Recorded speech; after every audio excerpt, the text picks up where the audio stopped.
Big impact story. Ranya smuggling ಪ್ರಕರಣದಲ್ಲಿ IPS ಅಧಿಕಾರಿಗೆ ಸಂಕಷ್ಟ ಎದುರಾಗಿದೆ. ಒಂದ್ ಕಡೆ ಡಿಆರ್ಐ ಆಪರೇಷನ್, ಮತ್ತೊಂದು ಕಡೆ ಸಿಎಂ ಆರ್ಡರ್. ಹಿರಿಯ ಪೊಲೀಸ್ ಅಧಿಕಾರಿಗೆ ರಾಮಚಂದ್ರ ರಾವ್ಗೆ ಬಿಸಿ ಮುಟ್ಟಿಸ್ತಾ ಇರುವಂತದ್ದು. ಮಗಳ ಕೇಸ್ನಲ್ಲಿ ತಂದೆಯ ಪಾತ್ರದ ಬಗ್ಗೆ ಸುದ್ದಿ ಬ್ರೇಕ್ ಮಾಡಿತ್ತು ನಿಮ್ಮ ಪ್ರಜಾ ಟಿವಿ. ರನ್ಯಾ ರಾವ್ ಸ್ಮಗ್ಲಿಂಗ್ ಕೇಸ್ನಲ್ಲಿ ತಗಲಾಕೊಂಡ ನಂತರ ಈ ಒಂದು ಕೇಸ್ನಲ್ಲಿ ಮಗಳಿಗೆ ತಂದೆಯೂ ಕೂಡ ಭಾಗಿಯಾಗಿದ್ರು ಅನ್ನೋ ವಿಚಾರವನ್ನ ನಿಮ್ಮ ಪ್ರಜಾ ಟಿವಿ ಬ್ರೇಕ್ ಮಾಡಿತ್ತು. ಹಿರಿಯ ಪೊಲೀಸ್ ಅಧಿಕಾರಿ ರಾಮಚಂದ್ರ ರಾವ್ಗೂ ಕೂಡ ಬಿಸಿ ಮುಟ್ಟಿಸೋದಕ್ಕೆ ಇದೀಗ ಸಿಎಂ ಆರ್ಡರ್ ಮಾಡಿದ್ದಾರೆ. ಒಂದ್ ಕಡೆ ಡಿಆರ್ಐ ಆಪರೇಷನ್, ಮತ್ತೊಂದು ಕಡೆ ಸಿಎಂ ಆರ್ಡರ್ ಮಾಡಿದ್ದಾರೆ. ಹಿರಿಯ ಪೊಲೀಸ್ ಅಧಿಕಾರಿ ರಾಮಚಂದ್ರ ರಾವ್ ಮಗಳು ಈಕೆ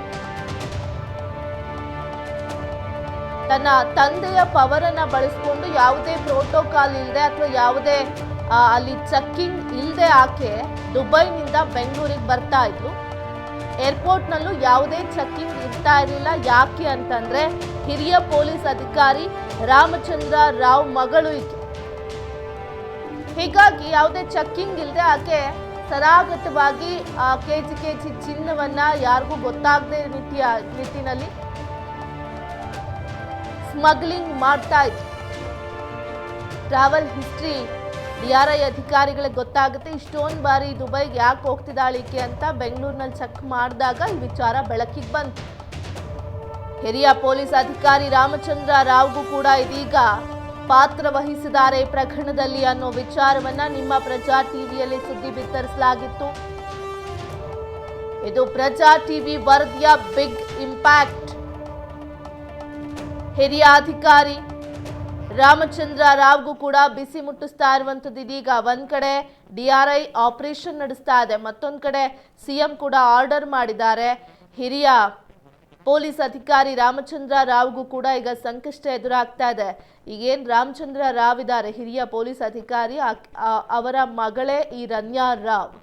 ಈಕೆ ನಾನೊಬ್ಬ ಹಿರಿಯ ಅಧಿಕಾರಿಯ ಪೊಲೀಸ್ ಅಧಿಕಾರಿಯ ಮಗಳು ಅನ್ನೋ ನಿಟ್ಟಿನಲ್ಲಿ ಯಾವುದೇ ಚೆಕ್ಕಿಂಗ್ ಇಲ್ಲದೆ ವಿವಿಐಪಿ ಸೆಲ್ನಿಂದ ಆಕೆ ವಾಪಸ್ ಅಂದ್ರೆ ದುಬೈಯಿಂದ ಬೆಂಗಳೂರಿಗೆ ಬರ್ತಾ ಇದ್ಲು. ಏರ್ಪೋರ್ಟ್ನಲ್ಲೂ ಯಾವುದೇ ಪ್ರೋಟೋಕಾಲ್ ಇಲ್ಲದೆ ಅಂದರೆ ಯಾವುದೇ ಚೆಕ್ಕಿಂಗ್ ಇರ್ತಾ ಇರಲಿಲ್ಲ. ಈಕೆ ಕಸ್ಟಮ್ಸ್ ಅಧಿಕಾರಿಗಳು ಕೂಡ ಈಕೆಯನ್ನು ಚೆಕ್ ಮಾಡ್ತಾ ಇರಲಿಲ್ಲ. ಯಾಕಂದರೆ ವಿವಿಐಪಿ ಸೆಲ್ಲಿಂದ ಬರ್ತಾ ಇದ್ಲು, ಜೊತೆಗೆ ಪೊಲೀಸ ಹಿರಿಯ ಅಧಿಕಾರಿಯ ಮಗಳು ಅಂತ ಈಕೆಯನ್ನು ಹಾಗೆ ಬಿಡ್ತಾ ಇದ್ರು.